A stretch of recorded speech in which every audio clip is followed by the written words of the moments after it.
Thank you for tuning in to another episode of Chicago Bulls Central. I'm the host here, Haize. We got some stuff to talk about. Rudy Gobert has finally been traded, and guess what? It wasn't to the Chicago Bulls, and in a package that I don't know if the Bulls could have necessarily matched, but we'll get into all that and more right after this. You are now tuned in to Chicago Bulls Central, your number one place for all Chicago Bulls news and content.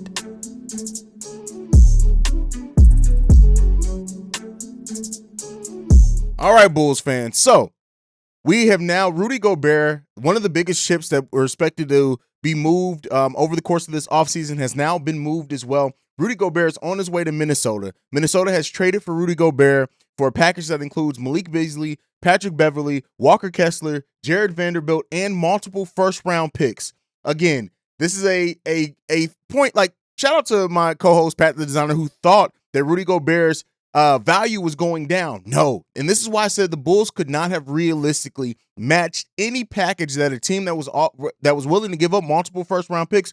When you look at the Jazz getting Walker Kessler, who, while not a Rudy Gobert replacement one-for-one, is going to bring a lot of the same things defensively that Rudy Gobert did for that team, while maybe being better offensively.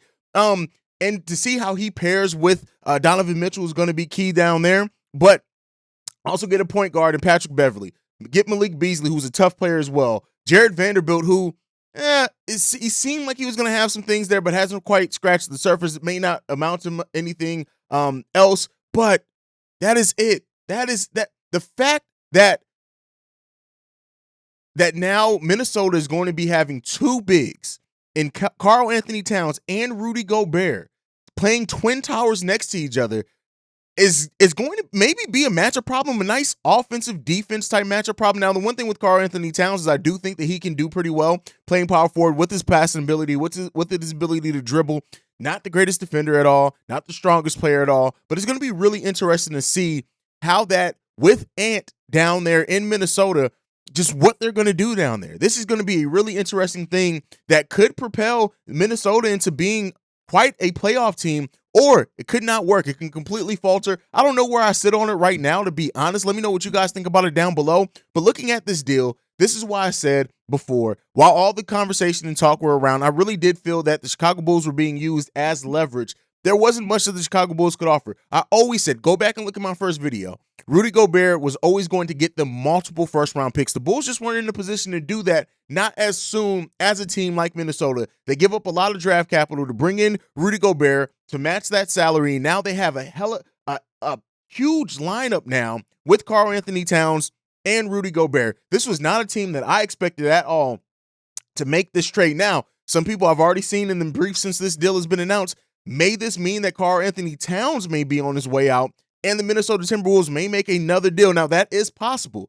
Now, I'm not saying that I foresee that per se, but I will say that having Rudy Gobert down there does now, if they do decide to try to move Karl Anthony Towns, it makes it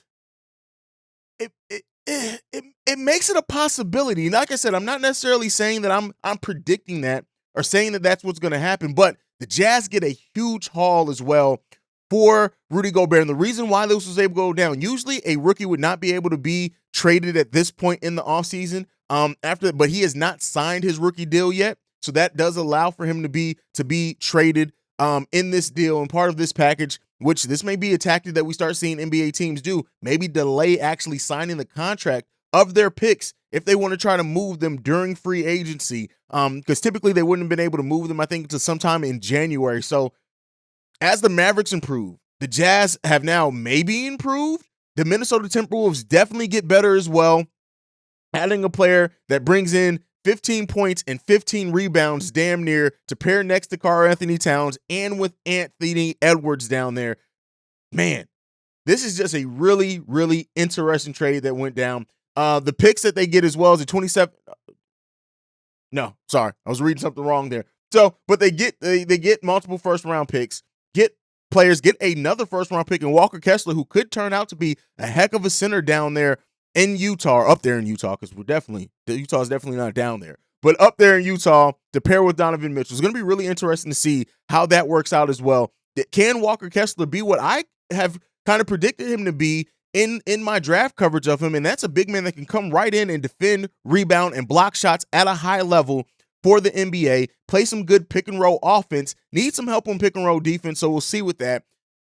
Woo! It's going to be a really interesting, this offseason just gets crazy and crazy. Let me know down below, who do you think won this trade? Did the Utah Jazz or did the Minnesota Timberwolves win this trade, considering the Timberwolves did get the better player in the deal? Let me know what you guys think about everything down below. Also, let me know, do you think, could this be a precursor to another move for the Minnesota Timberwolves? Let me know what you think on that as well. Make sure you follow the show at Bull Central Pod. You can send us any feedback, questions, comments, concerns, bullcentralpod@gmail.com. I think I just said that. It's at, let me correct it. I've been doing so many episodes today. I don't know up from down. You can follow the show at Bull Central Pod. You can send us any feedback, questions, comments, concerns, bullcentralpod@gmail.com. Lastly, if you want to leave a text and or voicemail for our mailbag episode going down tomorrow, the number to do so is 773-270-2799. Thank you for tuning in to another episode of Chicago Bulls Central. I'm the host here, Haize. Like I like to end every episode on, go Bulls. Love you guys.